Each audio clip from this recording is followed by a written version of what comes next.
दोस्तों आज की कहानी जिस फिल्म की है उसका नाम है स्ट्रेंज डार्लिंग, जो कि एक सच्ची घटना पर आधारित है। ये एक सीरियल किलर की कहानी है 2018 से 2020 के दरमियान अमेरिका में। दोस्तों इस कहानी को 6 चैप्टर में दिखाया गया है, लेकिन इसे लगातार नहीं दिखाया गया है और शायद इसी वजह से ये कहानी ज्यादा मजेदार हो जाती है। कहानी की शुरुआत एक ब्लैक एंड व्हाइट सीन से होती है। एक लड़का है और एक लड़की है। लड़की लड़के से पूछती है कि क्या तुम एक सीरियल किलर हो, और अगले ही सीन में लड़का लड़की के गर्दन को जोर से दबा रहा होता है। अब कहानी शुरू होती है चैप्टर 3 से, जिसका नाम है can you help me please. जो लड़की है उसका नाम है विला और जो लड़का है उसका नाम है काइल। दोस्तों ये किरदार के असली नाम है। लड़की यानी विला एक लाल रंग के कार में है जो उसे तेजी से भगाई जा रही है, और उसके पीछे काइल जो कि एक ब्लैक रंग की कार में है।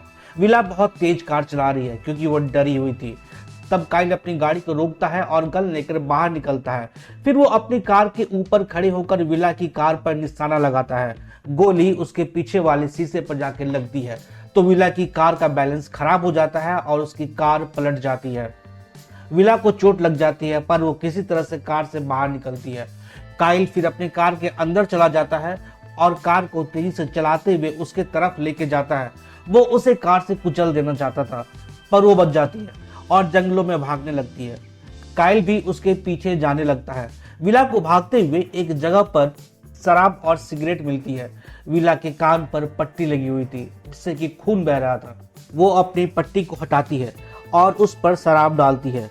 उसे बहुत दर्द हो रहा था पर वो आवाज नहीं करती है। फिर वो सिगरेट जलाती है और पीती है।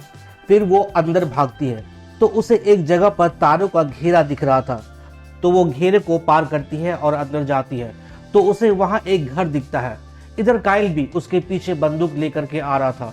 विला उस घर में जाती है और दरवाजे को पीटती है तो अंदर से एक बूढ़ा और बूढ़ी निकलते हैं, तो विला उससे हेल्प मांगती है। दोस्तों इसके बाद हम चैप्टर 5 में आते हैं जिसका नाम है हेयर किटी किटी, जिसमें हम देखते हैं कि विला एक फ्रिज के अंदर छिपी हुई है और काइल उस घर के अंदर है और पूरे घर में वो उसे खोज रहा है और बार बार हेयर किटी किटी बोल रहा है। वो उसे घर के हर जगह पर खोजता है, जितने भी बड़े बड़े बक्से बने हुए थे उन सारी जगहों पर वो उसे कहीं नहीं मिलती। वो उस घर में बूढ़े आदमी की लाश को भी देखता है जो कि घर के अंदर में ही था, पर उसे इसने नहीं मारा था और वो बूढ़ी औरत इस घर में नहीं थी। काइल को जब विला नहीं मिलती है तो वो घर के बाहर निकल जाता है और सिगरेट पीने लगता है। तभी उसकी नजर जमीन पर पड़े कुछ सामान पर जाता है जो कि फ्रिज से निकला हुआ था, तो वो घर के अंदर फिर से जाता है और फ्रिज को खोजता है और उसे यकीन हो जाता है कि विला फ्रिज के अंदर में ही है।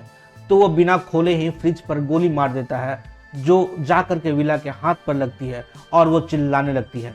तब वो जाकर फ्रिज का गेट खोलता है। विला वहीं पर थी। दोस्तों अब आते हैं चैप्टर 1 पर जिसका नाम है मिस्टर स्नफल। अब कहानी आती है एक दिन पहले रात की, जब विला और काइल मिले थे। दोनों एक होटल के बाहर कार में नशा कर रहे थे। काइल कहता है कि क्या हम होटल में जाकर के थोड़ा देर मजा कर सकते हैं। विला कहती है कि हाँ कर तो सकते हैं, पर मुझे यहीं पर ठीक लग रहा है और मैं यहाँ अच्छा सेफ फील कर रही हूँ। विला कहती है कि क्या मैं तुमसे एक बात पूछूं, मेरी आंखों में देखकर सच बोलोगे। काइल कहता है कि हाँ पूछो, क्या पूछना चाहती हो। तब वो कहती है कि क्या तुम एक सीरियल किलर हो। काइल उसके तरफ देख करके कहता है कि नहीं, मैं सीरियल किलर नहीं हूँ। विला कहती है कि ठीक है, देखो एक लड़की के लिए सेफ्टी बहुत जरूरी है। हो सकता है कि तुम बाद में मेरा मर्डर कर दो या फिर मेरे साथ मारपीट करो, जो कि एक आम बात है। ऐसा नहीं है कि मुझे तुम्हारे साथ मजा नहीं करना है, मगर ये एक रिस्क है। पर फिर विला कहती है कि तुम मुझे एक अच्छे आदमी लगे और हम होटल जा सकते हैं। दोस्तों विला की बातों से ऐसा लग रहा था कि वो अपनी सेफ्टी को लेकर बहुत सोच रही थी, पर बातों से काइल भी एक अच्छा इंसान लग रहा था। फिर विला कहती है कि ठीक है चलो अब मैं तुम्हें बताती हूँ कि तुम्हें मेरे साथ क्या क्या करना है। दोस्तों इसके बाद अगले सीन में हम देखते हैं कि काइल विला के ऊपर चढ़ा हुआ है और उसके गले को जोर से दबा रहा है और वो चीख रही है, पर ये रुकता नहीं है। तब विला फिर कहती है कि और जोर से और जोर से। काइल उसके गले को दबाया जा रहा है पर वो फिर रुक जाता है। विला कहती है कि मजा नहीं आ रहा है। लड़का कहता है कि क्यों, तुम्ही ने तो कहा था ये करने के लिए। फिर ये कहता है कि हाँ शायद हमें शुरुआत में ये नहीं करना चाहिए था, पर लड़की कहती है कि नहीं, शायद वजह तुम हो। लड़की काइल को ब्लेम करने लगती है तभी वो विला के दोनों हाथों को बांधता है और उसे जोर से थप्पड़ मारता है और कहता है कि मैं तुम्हें बुरी तरह से मारूंगा। विला डर जाती है और रोने लगती है, पर ये नहीं छोड़ता और कहता है कि तुम्हारी जैसी लड़कियां बस इसी के लिए है। वो और उस पर हावी हो जाता है। तभी विला कहती है मिस्टर स्नोफ्लोबेगस, और बस काइल रुक जाता है। ये सब उसे विला ने करने के लिए कहा था। दोनों की बात कार में ही हो गई थी कि तुम कुछ भी करना, पर ये शब्द कहने के बाद तुम रुक जाना, कि तुम कुछ भी करना पर मुझे बताना नहीं। अगर मैं ना कहूंगी फिर भी तुम नहीं रुकोगे। काइल कहता है कि मैंने ऐसा कभी नहीं किया, पर तुम कहती हो तो ठीक है, मैं करूंगा। साथ में वो ये भी कहती है कि अगर मैं स्नोफ्लोबेगस कहूंगी तब जा करके उस रूम में जो कुछ भी हो रहा है वो रुक जाएगा। तो ये शब्द बोलने के बाद काइल रुक जाता है। वो तुरंत उसके हाथ खोल देता है। विला रोने लगती है, पर तभी कहती है कि तुमने कमाल कर दिया, मैं इतनी खुश इससे पहले कभी नहीं हुई। काइल ने कहा कि तब रोका क्यों? इसने कहा कि बस मुझे थोड़ा सा ब्रेक चाहिए था।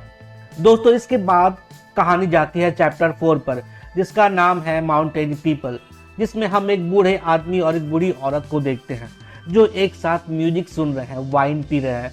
फिर वो बूढ़ा आदमी जा करके खाना लेकर के आता है और दोनों खाने के लिए बैठते हैं। तभी वो देखते हैं कि कोई लड़की उनके गेट पर जोर से पीट रही है। उन्हें लगता है कि ये कोई पागल है। वो स्प्रे लेके आते हैं और गेट को खोलते हैं। दोस्तों, ये विला थी जो जंगल के रास्ते भागते हुए इस घर तक पहुंची थी।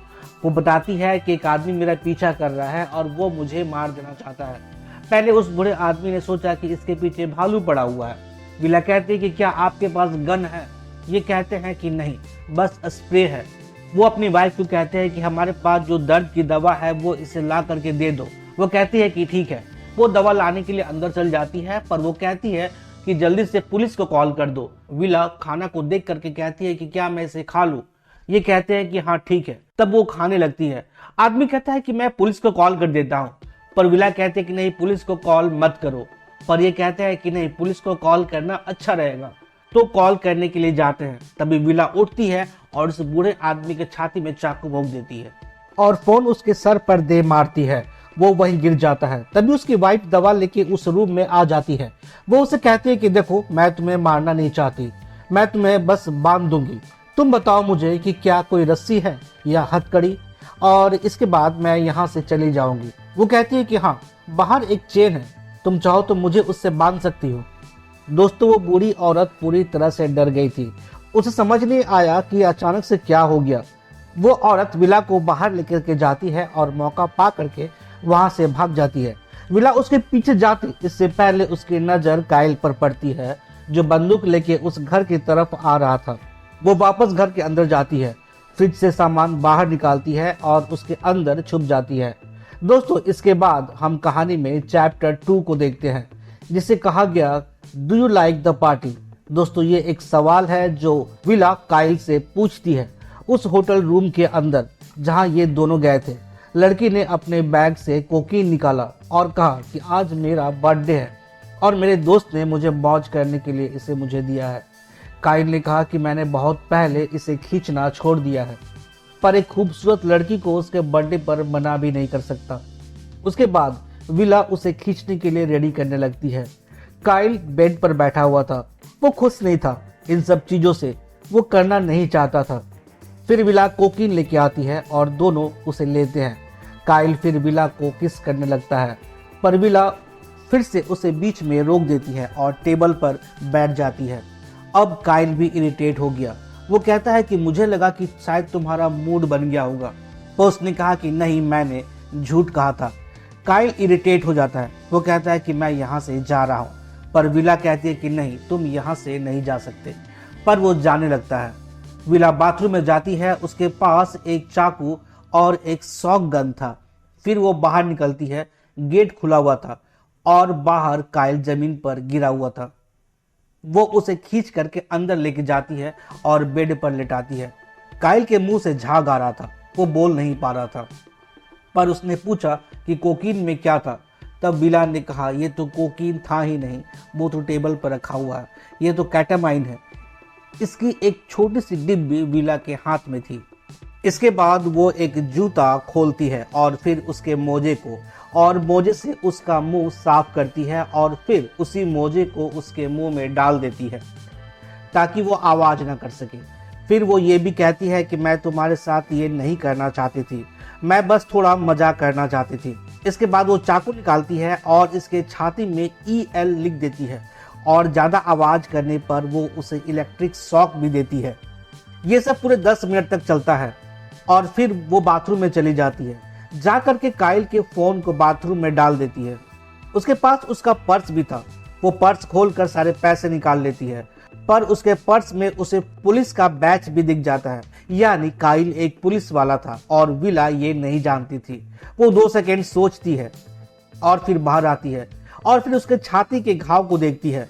काइल पर अब भी नशे का असर था। वो चाकू निकालती है और उसे मारने जाती है कि तभी अचानक एक गोली विला के कान को चीरते हुए निकल जाती है। ये गोली काइल ने मारी थी। तब विला चीखने लगती है और वहां से भागने लगती है। काइल ने 2 गोली और चलाई मगर ये उसे लगा नहीं। वो वहां से भाग करके एक शॉप में जाती है। वहां 2 लड़की थी। एक उसे देख करके पुलिस को कॉल करने लगती है तो विला उसे भी मार देती है। जो दूसरी लड़की थी वो उससे कहती है कि मैं देखो ऐसा करना नहीं चाह रही थी। उसने कहा कि क्या तुम्हारे पास बैंडेज है? इसने कहा कि हाँ है। और कार, तो लड़की उसे चाबी दे देती है। वो बहुत डरी हुई थी। उसने कहा कि लाल रंग की कार बाहर खड़ी है। उसके बाद वो कार लेकर के वहां से निकल जाती है। विला को चोट अच्छी खासी लगी थी। काइल उठता है और टेबल पर रखे कोकीन को लेता है क्योंकि नशा का असर उस पर ऐसा था कि वो खड़ा ही नहीं हो पा रहा था। दोस्तों, अब हम आते हैं चैप्टर 6 में, जिसे कहा गया हु इज ग्रे गिलमोर। दोस्तों, इस चैप्टर की शुरुआत में हम देखते हैं कि विला फ्रिज के अंदर बेहोश पड़ी है और काइल उस पर बंदूक ताने खड़ा है। फिर वो थोड़ी देर बैठता है और कुछ सोचता है। फिर वो विला के हाथों को हथकड़ी लगा देता है। फिर वो अपने दोस्त को कॉल करता है और उसे वो जगह के बारे में बताता है और कहता है कि मुझे तुम्हारी ज़रूरत है, मैं किसी मुसीबत में फंस गया हूँ। थोड़ी देर बाद विला को होश आ जाता है। काइल वहीं बैठा हुआ था और उससे कहता है कि आखिर तुम पकड़ी गई। वो कहती है कि मैं अभी तक जिंदा क्यों हूँ, मुझे क्यों नहीं मारा। काइल उससे पूछता है कि क्या तुम सच में इलेक्ट्रिक लेडी हो। ये कहती है कि मुझे मौत से डर नहीं लगता, पर मैं जीना चाहती हूँ, ये जानने के बाद कि आपकी पूरी जिंदगी जेल की 4 दीवारी में कटेगी। मैं बचपन से क्राइम शोज देखा करती थी और मैं गैरी गिलमोर बनना चाहती थी। ये पूछता है कि ये कौन है, तो विला कहती है कि उसे मारने के लिए एक स्क्वाड की ज़रूरत थी। मैं फेमस बनना चाहती थी, पर मुझे अब सिर्फ एक छत और एक अच्छा खाना चाहिए। वो ये भी कहती है कि ज़रूरी नहीं कि प्यार धीरे धीरे हो, असली प्यार तो अचानक से होता है। विला की बातों से ऐसा लग रहा था कि वो काइल को अपने प्यार का इजहार कर रही थी और काइल को भी देखने से ऐसा लग रहा था कि वो उसकी बातों को ध्यान से सुन रहा था और कुछ हद तक उसकी बातों को मान भी रहा था। वो ये कि मेरे जाने के बाद तुम मुझे याद करोगे। काइल कहता है कि शायद याद करूंगा, पर विला कहते हैं कि शायद नहीं, तुम मुझे पक्का याद करोगे। इसके बाद उसके हाथ में जो स्प्रे था वो स्प्रे उसके मुंह पे वो मारती है। जैसे ही उसके मुंह पर स्प्रे मारती है वो छटपटाने लगता है और विला काइल को पकड़ लेती है और उसके गले में जोर से काटती है, जिसकी वजह से उसके गले से खून निकलने लगता है और थोड़ी देर में वही जमीन पर गिर जाता है और धीरे धीरे काइल की मौत हो जाती है और विला उसे बस देखे जा रही थी। फिर वो फ्रिज से बाहर निकलती है और काइल की लाश को अपनी तरफ खींचती है और उसके पैर से बंदूक निकालती है।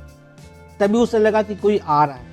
काइल ने अपने दोस्त को कॉल किया था, वो वहां पहुंच जाता है, मगर विला अपने पैंट को नीचे कर लेती है ताकि देखने से ऐसा लगे कि इसके साथ जबरदस्ती हो रही थी। जो पुलिस वहां आई उसके साथ एक लेडी ऑफिसर भी थी। वहां सबसे पहले आकर वो विला को देखती है। विला की स्थिति बहुत खराब थी और काइल हालांकि मर चुका था, लेकिन उसका दोस्त समझदारी से काम लेता है। वो पहले उससे पूछता है कि मुझे बताओ कि यहाँ पर क्या हो रहा था, लेकिन जो उसके साथ लेडी ऑफिसर थी वो उस लड़की का सपोर्ट करती है और कहती है कि तुम्हें देखने से ऐसा नहीं लगता कि यहाँ पर क्या हो रहा था। वो उसके हाथों को खोलती है। हालांकि ऑफिसर उससे मना करते हैं तब तक रुकने के लिए जब तक कि फॉरेंसिक की टीम ना आ जाए, पर वो नहीं मानती। वो विला के हाथ को खोल देती है। वो ये भी बताती है कि इसके पॉकेट में देखो। ऑफिसर उसका पॉकेट चेक करते हैं तो उसे कोकीन मिलता है, पर वो अभी भी प्रोटोकॉल की बात कर रहे थे। तब विला बिल्कुल कांपने लगती है। तब मजबूरन उसे गाड़ी में बैठा करके लेकर जाना पड़ता है। पर आगे रास्ते में उन्हें वो बूढ़ी औरत मिल जाती है। वो ऑफिसर को उस लड़की के बारे में बताने जा रही थी, तभी विला उसे भी गोली मार देती है उन ऑफिसर के सामने। फिर वो लेडी ऑफिसर को गाड़ी से बाहर जाने के लिए बोलती है, पर वो कहते हैं कि तुम अपने आप को पुलिस के हवाले कर दो। तब विला कहती है कि मैं इलेक्ट्रिक लेडी हूँ, इसलिए जैसा कह रही हूँ वैसा करो। वो ऑफिसर को बाहर जाने के लिए बोलती है और जंगल में उसे भागने के लिए कहती है। दोस्तों, अब इस कहानी में आता है एपिलॉग। इलेक्ट्रिक लेडी कार में है और वो ऑफिसर भी कार में है। ऑफिसर पूछता है कि क्या तुम मुझे मारना चाहती हो? ये कहती है कि शायद नहीं। तब उसने कहा कि तुमने बाकियों को क्यों मारा? तब इसने कहा कि क्योंकि मुझे कुछ इंसानों में हैवान दिखते हैं। ये कहने के बाद वो ऑफिसर को भी मार देती है। फिर वो वहां से बाहर निकलती है और रोड पर चलने लगती है। तब उसे एक कार वहां आती हुई दिखाई देती है, तो वो उस कार को हाथ दे करके रोकती है और उससे मदद मांगती है। वो भी एक औरत थी। वो उसे अपने कार के अंदर ले करके जाती है और विला के बैठने के बाद वो अपने गन में बस हाथ लगाती है कि वो लेडी उसे गोली मार देती है। विला को कुछ समझ ही नहीं आता, वो कुछ बोल ही नहीं पाती। वो शायद सोच रही थी कि क्या हो गया, और उस लेडी को लगा कि ये उसे गोली मारने वाली है, क्योंकि उसके हाथ में गन था। और दोस्तों, इलेक्ट्रिक लेडी की कहानी यहीं खत्म हो जाती है। दोस्तों, कहानी आपको पसंद आई हो तो चैनल को लाइक और सब्सक्राइब जरूर कर दीजिएगा। धन्यवाद।